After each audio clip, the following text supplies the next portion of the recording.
teaching you the art of commercial real estate. This is On Air with Kessinger Hunter. All right, listeners, we are back. Welcome to episode 30 of On Air with Team Jensen. Today we are lucky to have a good client of ours on with us, Randy Henson of Bad Boy Mowers. He is the VP of Logistics and Purchasing. Randy, thanks for coming on with us today. Yeah, thank you guys. Thanks for having me. Yeah. I would add good client and friend. Hey, we obviously just finished an expansion with Bad Boy Mowers, and we can talk a little bit about it. But wanted to first start back. More importantly, I want to hear more about how is tennis going with your competitive tennis player at home? How is her season going?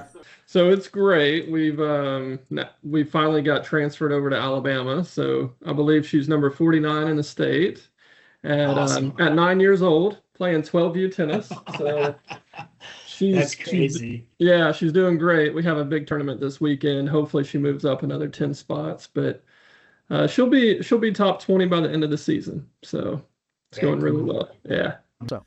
Well, Randy, how long have you been with Bad Boy, and just kind of how is just kind of starting down your career path? How did you get into the business, and what was your end with them?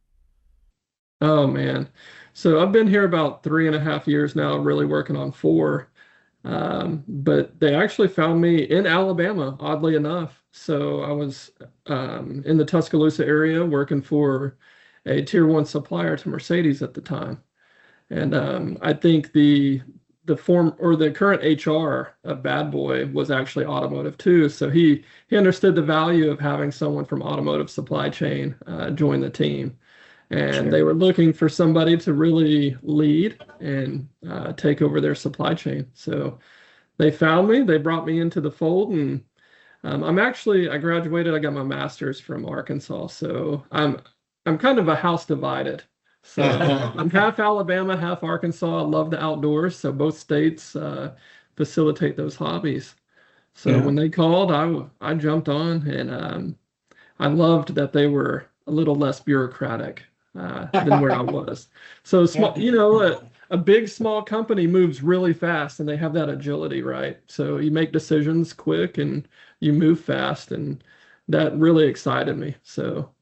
Would you say that they are a typical small company, large small company, in so much as a lot of manufacturers view supply chain and warehousing as almost an embarrassment or a testimony to their inability to predict their production, and don't realize until they get a good supply chain guy in the house that it really is a value. It's a value center. Warehousing and supply chain done right is extremely valuable to manufacturers. Yeah, I think that's the big difference when you have a solid leader in place. So our CEO Peter Valentine, I think he had that foresight, and he had the experience, knowledge to know that a good supply chain guy could change that perception in your organization. So I think that's really why he sought out to find somebody to do this. And I'll say from day one, he knew what a good supply chain individual would bring to the table. And from day one, I think he had confidence in me, and I was not handcuffed. There was no red tape. Of course, there's still decision making within the organization that happens, but really just a lot of trust from day one. So you think that was some of the residents or hesitance, you think, at the board level at one time, just the kind of money that you were wanting to spend, that they weren't sure that, gosh, shouldn't we be spending this on manufacturing versus supply chain distribution? You've really proved the case as you just walked around and showed us. yeah, and that's probably, let me step back just a little bit. So we're private equity owned, so to speak. So I think it's vital to have a good relationship between your private equity and your C-suite. Yeah. So I think that Peter really had that trust and that good relationship. And I think that's why it's important to, hire that type of individual. Therefore, whenever, he kind of brought me into the fold and stood behind me on the decision, there really wasn't that much kickback to it. So it was almost like, I provided an ROI, so to speak, on the investment. And obviously it made sense. So it was kind of a no-brainer for the equity company. Good. Somebody that's really studied like the 10 OM decisions. So they know that location strategy is one of those decisions in operations management. And when you can facilitate or, I don't know, really convey why it's an advantage, it really is a no-brainer as to why you should choose or make a site selection. Well, let's go to the next topic. A lot of people will recognize Bad Boy Mowers, the name, and of course they're immediately going to think of, well, gosh, I see a sign out at Royal Stadium. I see a sign out at Arrowhead. You guys are sponsoring the Pinstripe Bowl and at Yankee Stadium. Talk a little bit about your marketplace, your clientele, and who you guys really see as your client. Well, I mean, I'm biased. I think everybody's become our client now. Okay.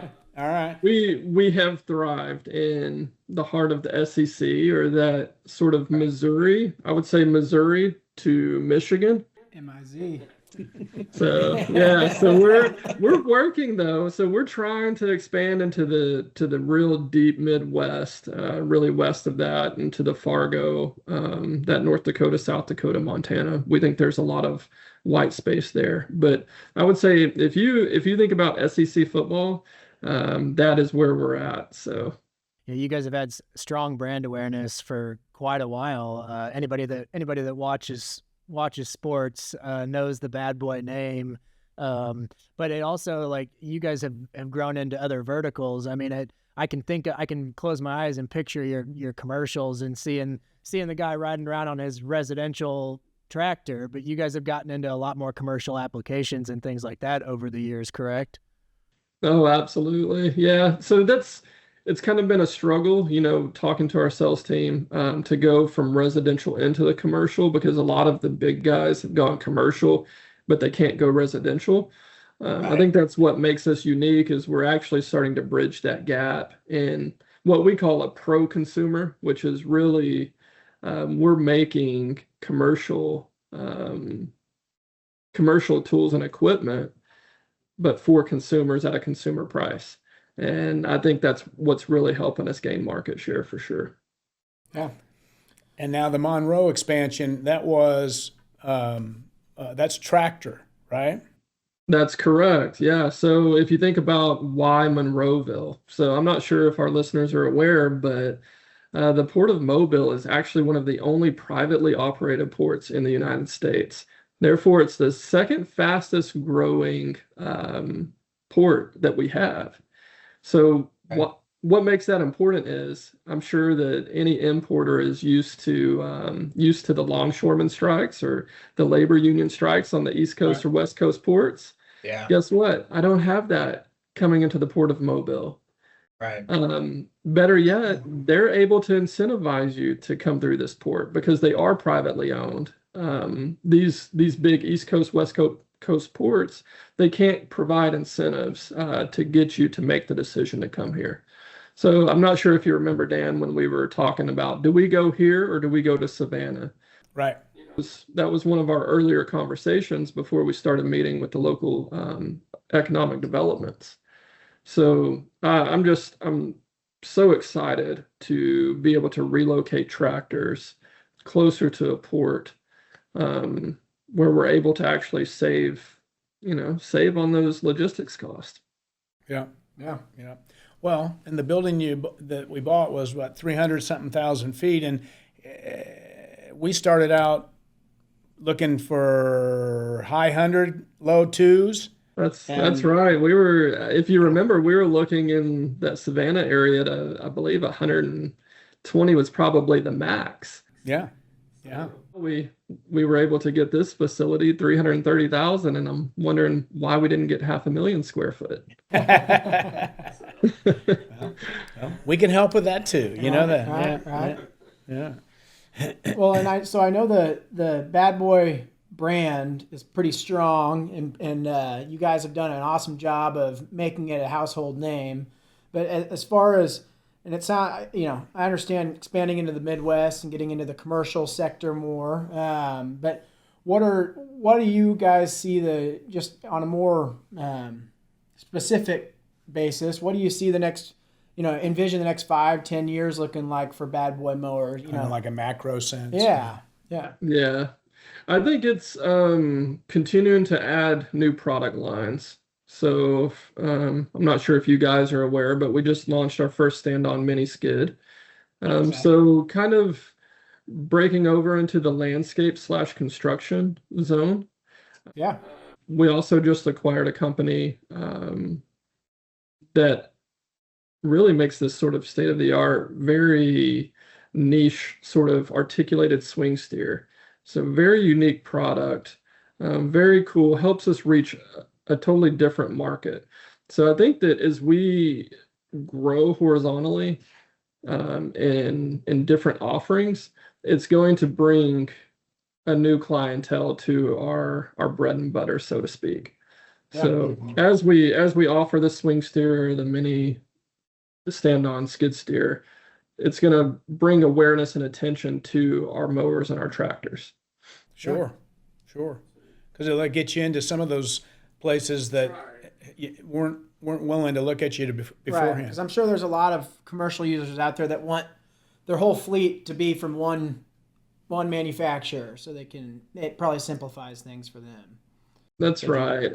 And if we can just get in their hand, that's what we say. If we can just show them the level of service that we provide, it's really unparalleled to the big guys. If you think of the big green guy, like we are more agile and we're able to provide a more custom customer experience feeling to that, right? So that's what you feel as one of your strong differentiators is that level of service after they've got the product. Absolutely. Yeah. When you talk to the founders of Bad Boy, we're lucky to still have some of those legacy guys. When you talk to them, that's how they grew. They went above and beyond and provided that service. Yeah. And then took care of the customer over the That's long right. run. Right. Mm-hmm. Right. Well, okay, you were in Batesville at the corporate office, corporate plant, and now you've moved your family to Monroeville, and that's the new base. Although I know you hardly have an office, you're sitting in one now, but you're always on the road, it seems, or mobile. How's the family adjusting to the new environment? The family loves it, and that's kind of the beauty of supply chain. You never know where you're going to find yourself, and you do get to see pretty neat parts of the U.S. that maybe you weren't going to see before. But we actually fell in love with Monroeville. I didn't think that was going to happen. I really didn't think that was going to happen. But yeah, sure enough, here we are. They love it. Really already engulfed in the local community. So this is really weird, but I swear I feel like my wife is well beyond her years. She's joined like this gardening club. She plays pickleball. Like she's doing these things, and I'm like, who are you? But it's that's kind of the beauty of it. We get to reinvent ourselves and find new hobbies, right? So awesome. every time I come home from traveling, she's got a new hobby, and I'm like, wow, sounds fun. That's awesome. Well, and to put you on the spot a little bit, I gotta ask, and I think I know what the answer is if the answer is yes, but do you mow your own lawn? Absolutely. So what's crazy is I feel so much pressure to have like an immaculate lawn, right? That I try so hard. But there's actually a science behind it, right? Okay. So unfortunately, I'm really good about turning on a piece of equipment and cutting the grass. What I'm not so good at is making the grass green and grow really long. Yeah, that's fair. That's fair. But Well, the next I had to question, ask, and the next question is, I think even if it's not accurate, you're gonna say it, but I assume you use a Bad Boy mower when you're mowing your own lawn. Right? I wouldn't use another one. Matter of fact, we won't even let people come on the premise here to mow this lot without a Bad Boy. Oh, absolutely. Yeah. good. Well, there you go. That sounds like a win-win there. It does. Matter of fact, I've already sort of outfitted my mom and dad both with Bad Boys as well. So, Nice. I think I've bought a new Bad Boy every year since I've been here. So, Well, that's because you needed additional Bad Boys, not because the other one had worn out, right? that's true. Yeah, I've actually replaced their orange machines with better orange machines. I got you. I got you. All right. All right. Well, what else is going on? What's keeping you busy? I know the plant. You've been moving, getting it going in Monroeville, but what's next on the agenda? Next on the agenda, I wish I could say I would just rest on my laurels, but unfortunately, there's no rest for the weary. So I think it's just a continued expansion. I believe Pete and we just hired a new COO. So I believe those two are still kind of working things out, but there may be interest in moving a little more operations to Monroeville, such as portion of our implement manufacturing. But just continuing to grow, to launch, and to support, and then I guess we'll just see where that takes us.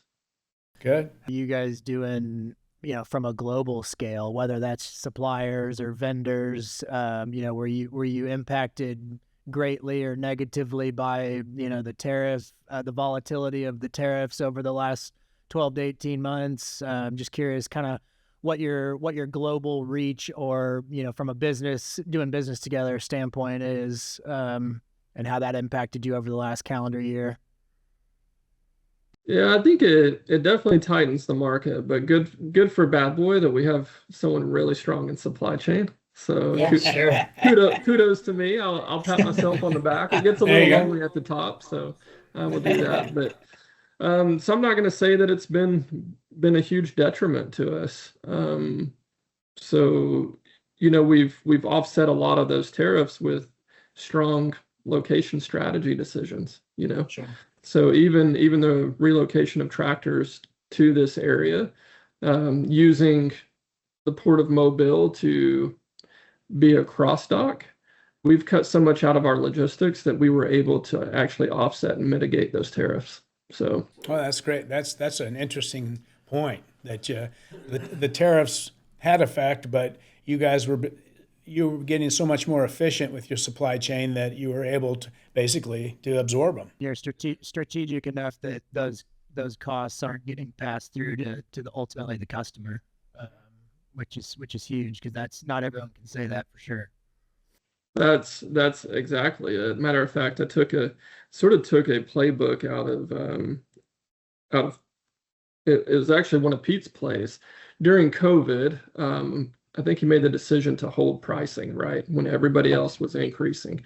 He Yeah. held pricing, and then we went from like 60,000 mowers to 80,000 to 100,000 mowers, which was, I thought, just a huge success. So I said, okay, I'm thinking to myself, okay, what can I do to sort of get around or run that same play? How do I run that same play, but from a supply chain perspective? Because we know that we have increasing tariffs. We knew that this was coming before, anybody even took office. We knew this was going to happen. So we started making those plays from the get-go. And Right. that's really when, our partnership between us really started picking up, is when we knew that, hey, this needs to happen now. And Yeah.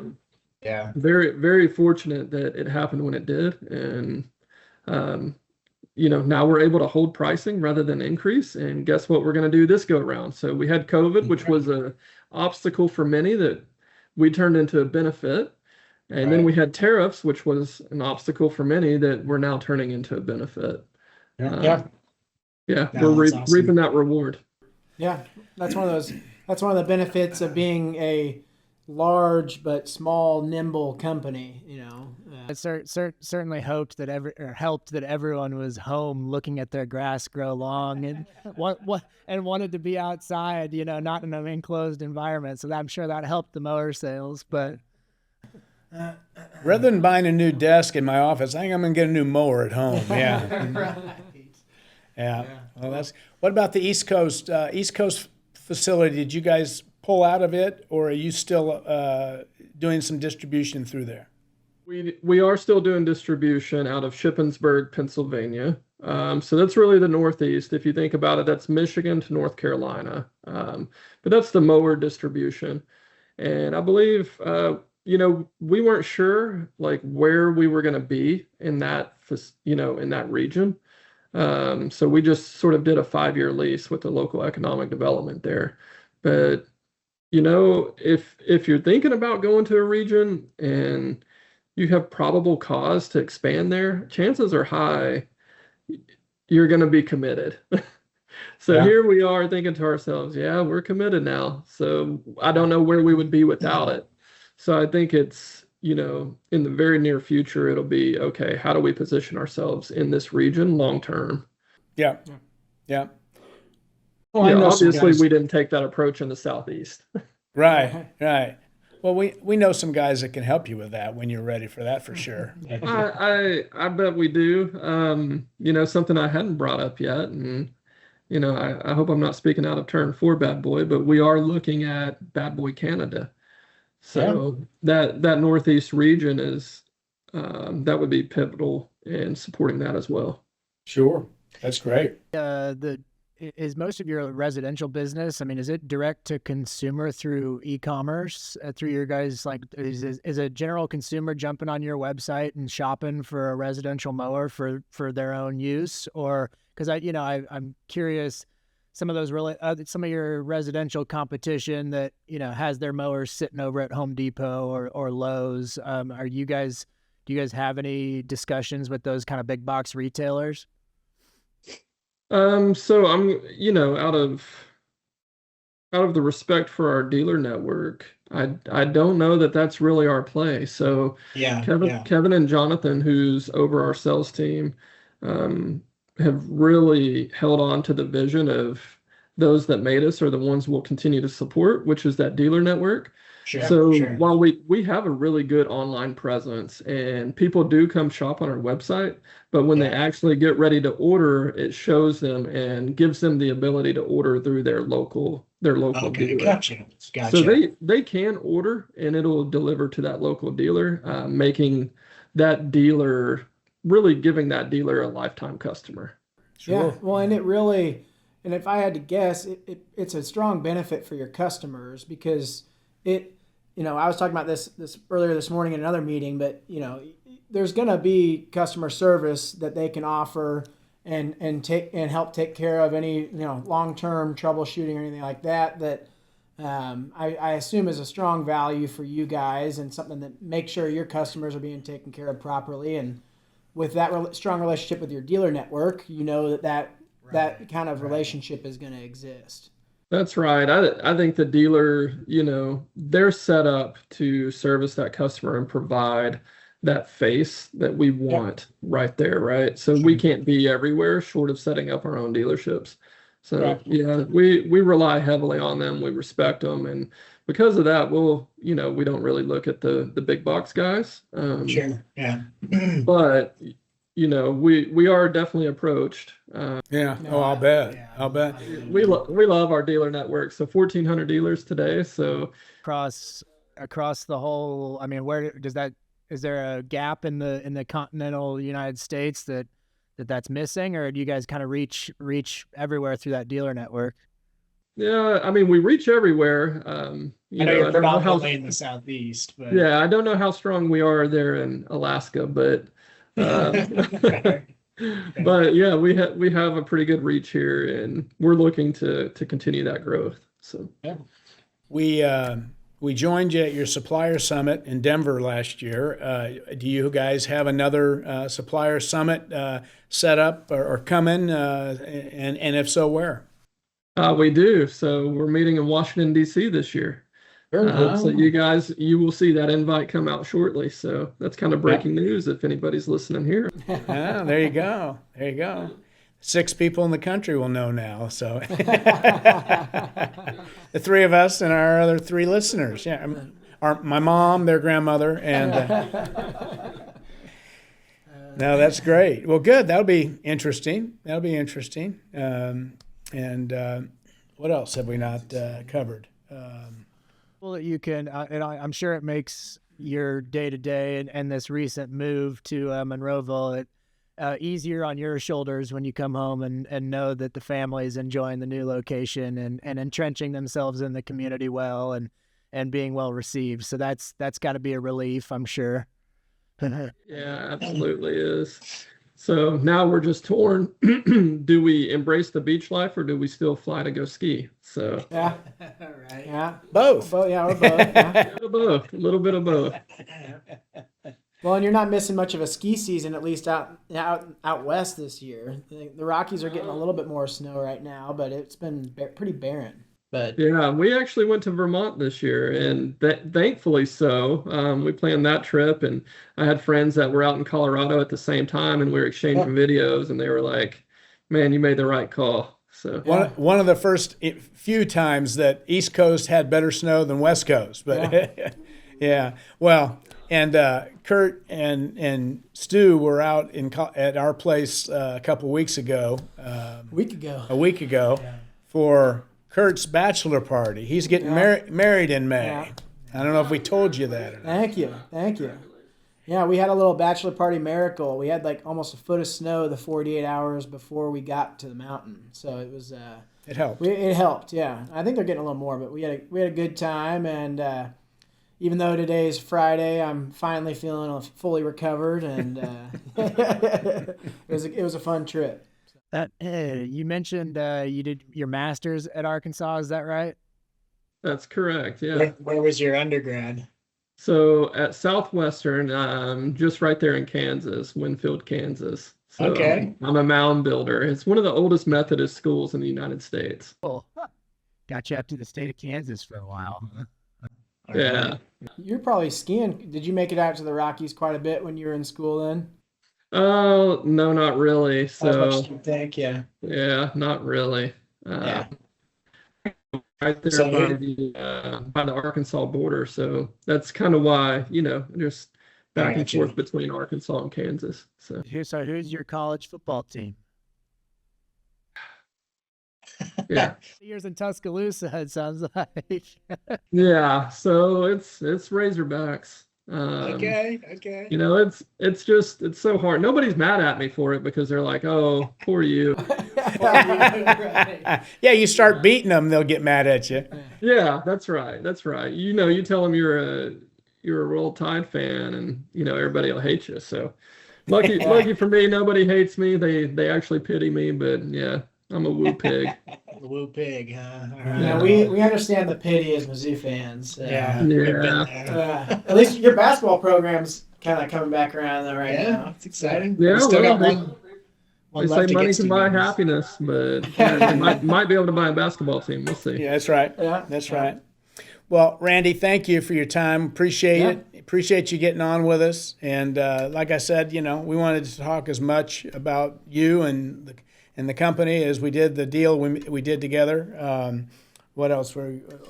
Anybody wanting to reach out to Bad Boy Mowers for an opportunity in Monroeville or anywhere, just go online. Is that how they would contact you all for employment? Yes, sir. Absolutely. So there's a contact section. Section. Sorry, I got tongue tied. Within that, you'll see applications and just select the Monroeville site. And anybody looking for their own Bad Boy mower can go to your website. They'll be directed to one of your guys' great dealers in the network. Absolutely. Build the biggest, baddest one you can get. What's an average lead time for something like that that if somebody goes on and maybe kind of customizes one? So about 14 to 21 days. Oh wow. Maybe even faster. So There you go. That's awesome. Yeah. Very cool. Very cool. All right, man. Well, appreciate your time. thanks for jumping I'll give on. you a shout, and we can catch up a little bit more on what you're thinking next. And have a great weekend. Slide by and get your wine if you can. Yeah, sure will. I appreciate it, guys. Thanks to the Jensens. Thank you, guys. All right. Thanks, Randy. Thanks, Randy. All right, bye. Teaching you the art of commercial real estate. This is On Air with Kessinger Hunter.